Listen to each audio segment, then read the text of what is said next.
I've got my new computer. You've got some nice shiny new graphics to look at, and me in glorious 1080p HD again. Literally everyone involved in this process is winning at the moment. Congratulations.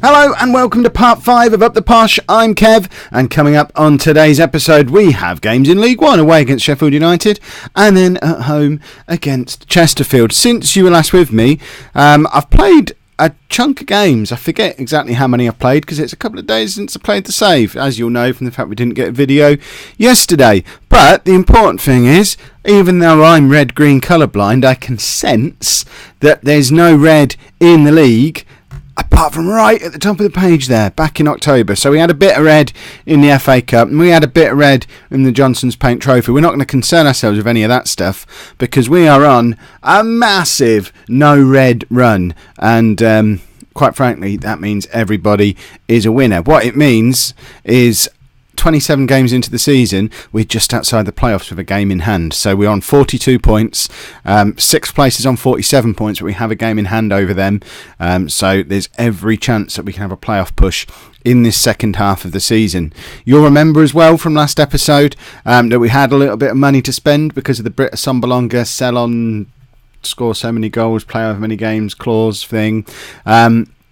Of course, I was always going to spend that money on a striker because, you know, we effectively sold a striker. Let's bring another striker in. So that we did. It took a long while. It wasn't until midway through January, despite us chasing him all the way through January. We had to shift a few players out on loan and move some money around to be able to afford him. But we have finally got our man. We have Kieran Agard is at the club, 26-year-old Jamaican international with 7 goals and 6 appearances. Did play on loan for Posh very, very briefly years ago. In fact, so long ago that it doesn't. In fact, no, it was one FA Cup game. He came on as a substitute, and I think so it won't show on here. But he, honest Gov, he was at Posh, but most notable for having a rather good season with Bristol City when they got promoted. When he scored rather a lot of goals. Although looking at that, he didn't score that many. He actually did better with Rotherham. I don't even remember him being at Rotherham.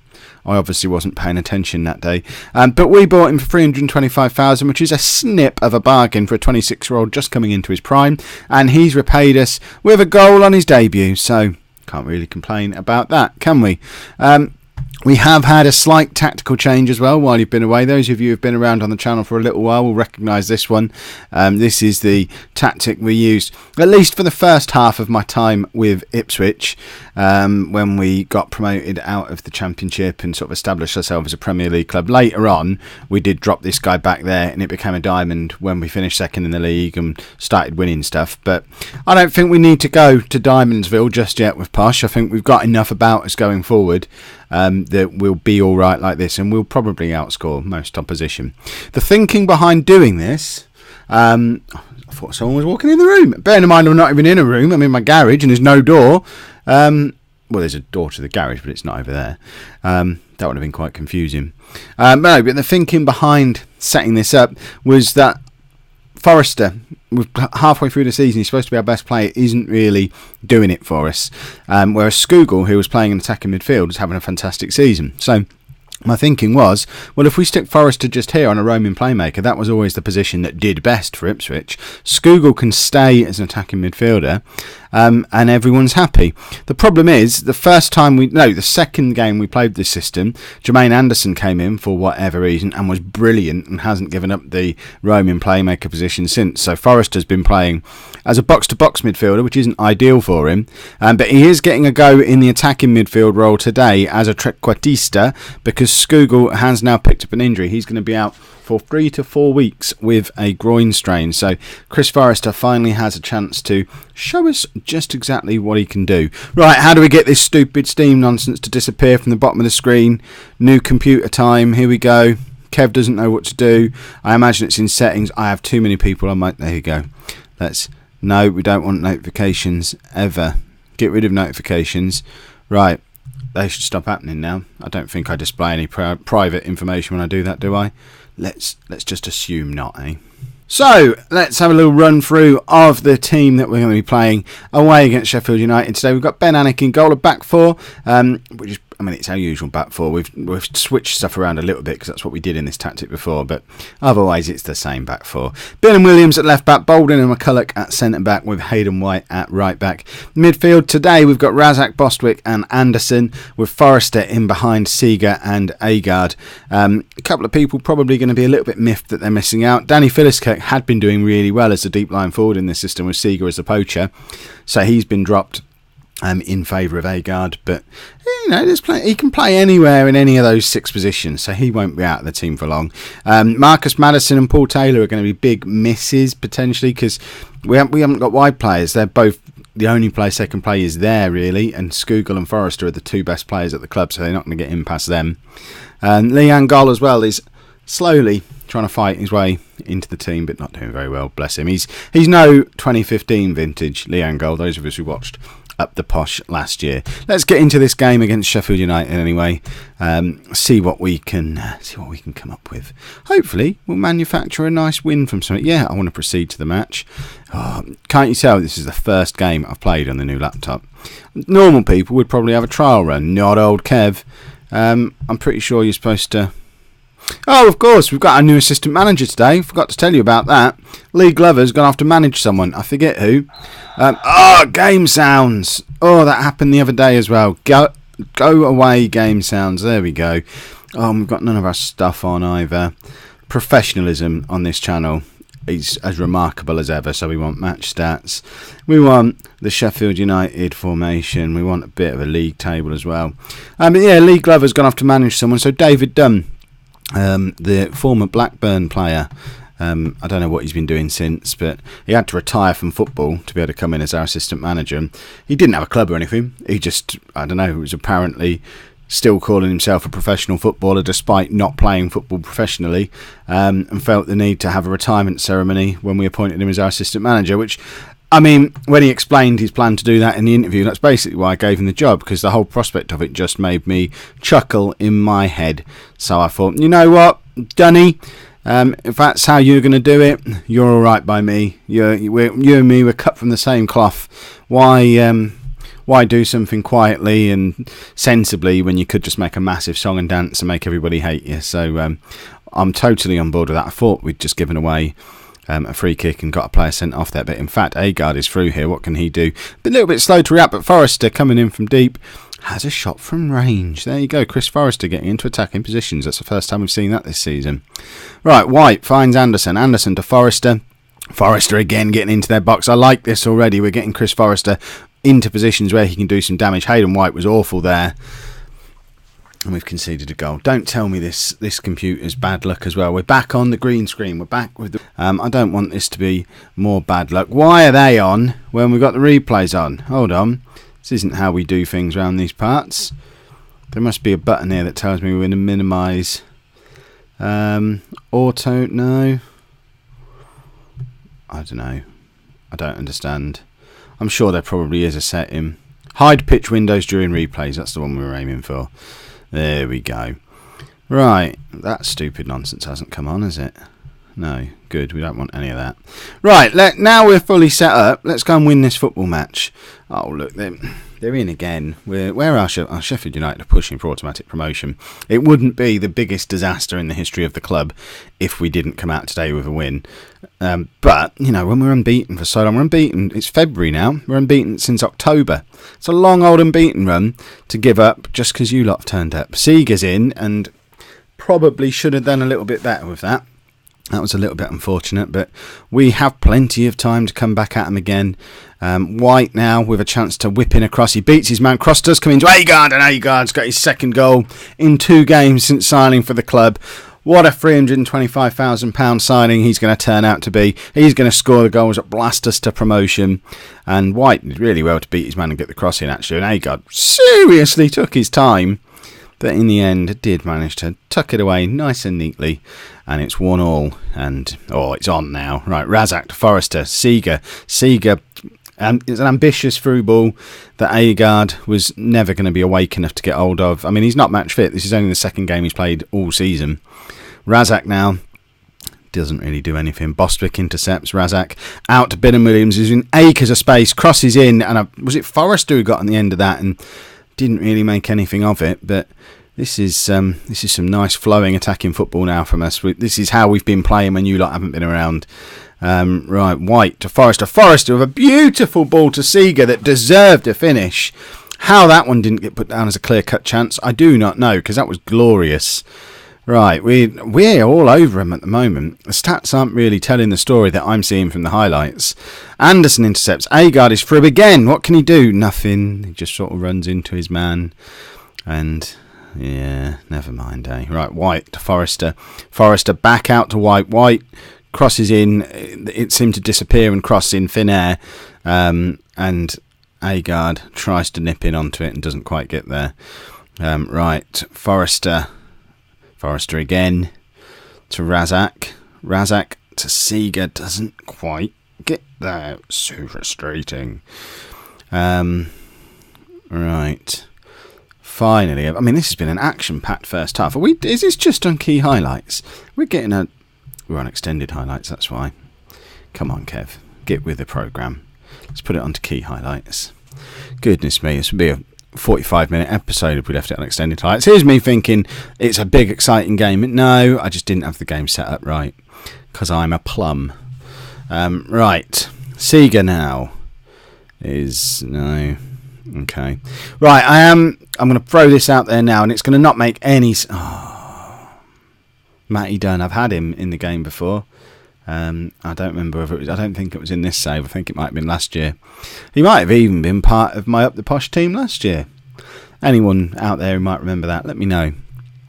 I am a little concerned that there's a button in Bandicam that I'm supposed to press that I haven't pressed. So if you can't see my face at the moment, that's because I didn't press it, and it's something to do. Second yellow card explained it all to me. I'm going to have to get him to explain it again.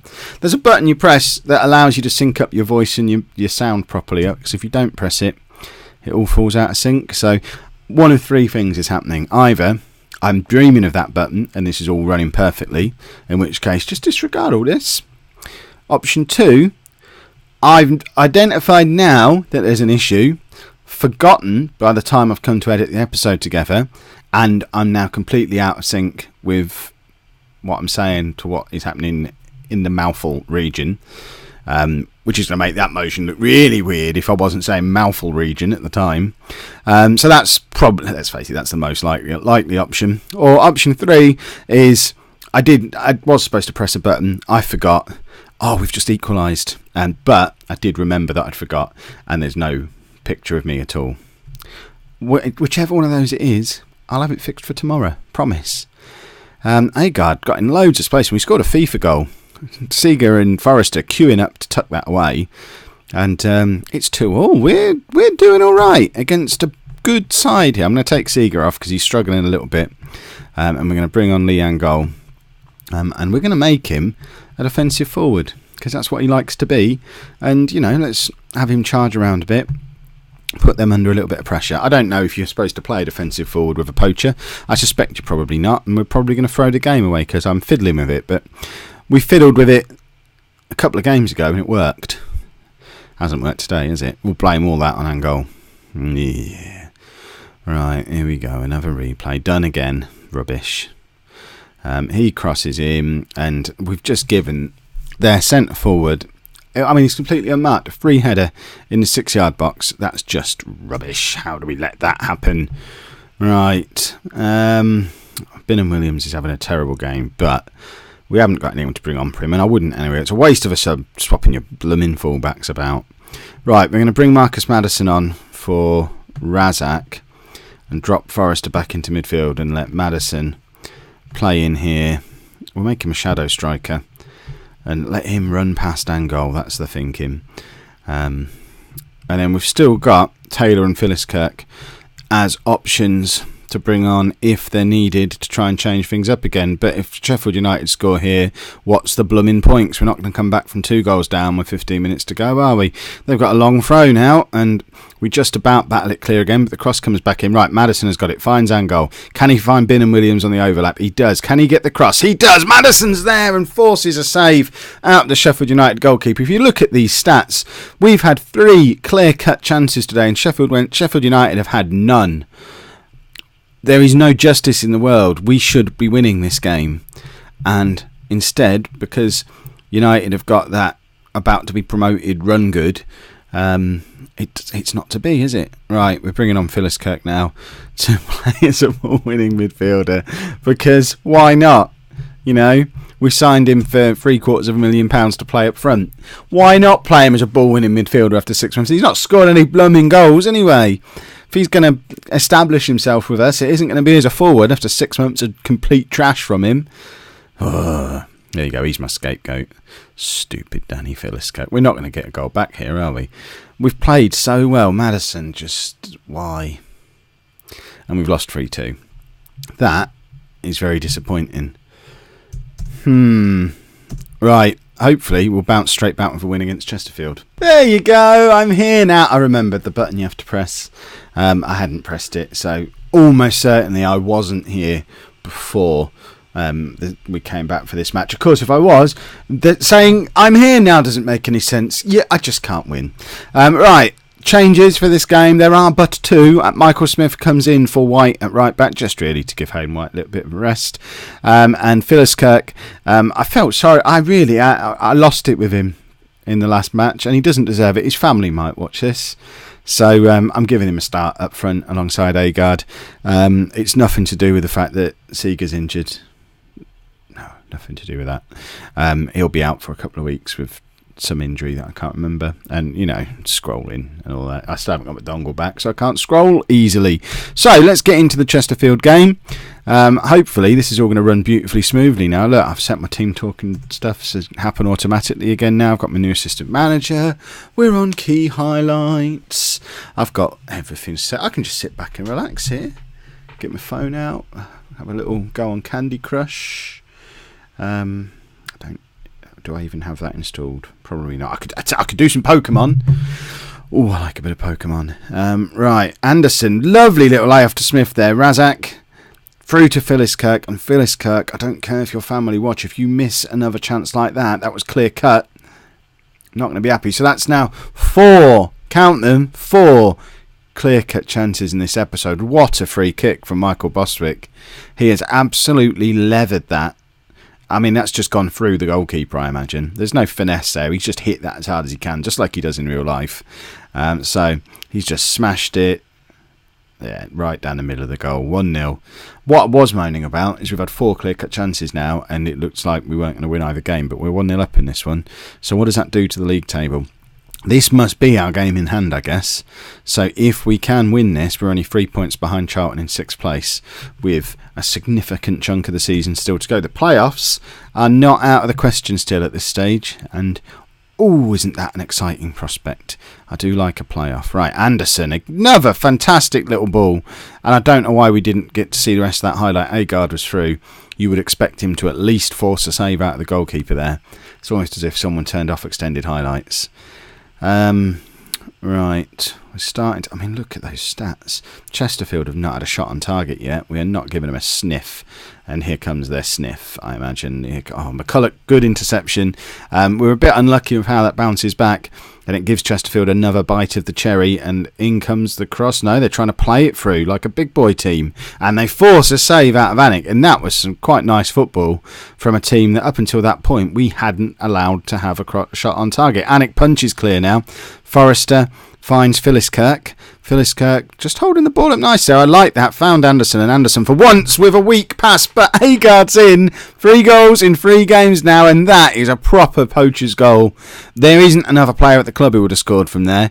So the ball, it's a poor back pass, and Agard just nips in and makes it 2-0. That is good stuff. Right, let's make a few changes. I thought I just paused you. Is it paused now? It better be. Stupid new space bar. Right, we're going to bring Maddison on Forrester again because we don't want to upset Maddison. We want to keep him at the club. Razak. I want to bring Taylor on, but I suppose actually no, we'll bring Angol on and drop Philliskirk back into midfield. He loves that, I hear. He's not exactly done anything up front today, has he? So let's bring him on for Razak and drop Philliskirk back there. We'll keep Angol as a deep line forward today and make Maddison just a normal attacking midfielder. Let's not try and do anything too fancy. Some might say that getting silly cost us the game against Sheffield United, and we're in a strong position here. We don't want to be throwing it away. Right, 10 minutes to go. We just need to hold on to our lead. Kieran Agard, I mean, I'm taking him off purely for the purposes of giving him a rest because... Oh, I didn't want to bring Taylor on. I was supposed to bring on Call first. Let's try that again. Yeah, Agard's not played any football all season, then come straight in and played 3 games fairly close together. These two have only been 3 days apart, though, so we don't want to break him. So we'll give Cole first another little opportunity. He won't take it because he never does. But, you know. Right, Maddison. Can he find Coolthirst after I'm dissing him? Smith with the chance to cross. Finds Angol. Angol back to Ben and Williams. Philliskirk now. Look, he touches the ball when he's in midfield. Out to Smith again. And Smith finds Maddison, who's offside. And somehow won a header. I guess because he was offside, no one challenged him for it. We're going to give them a late, hopefully only consolation goal. Ben Anik with a fantastic save. We finally allow Chesterfield a clear-cut chance, but Anik denies them the goal and then collects nicely from this subsequent corner.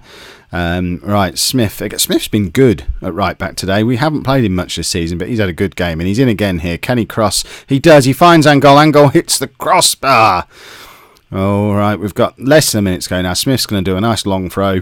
Well, who can he find? He finds Bolden down to Philliskirk. Philliskirk doesn't understand which way the goal is. Remember, he's a striker.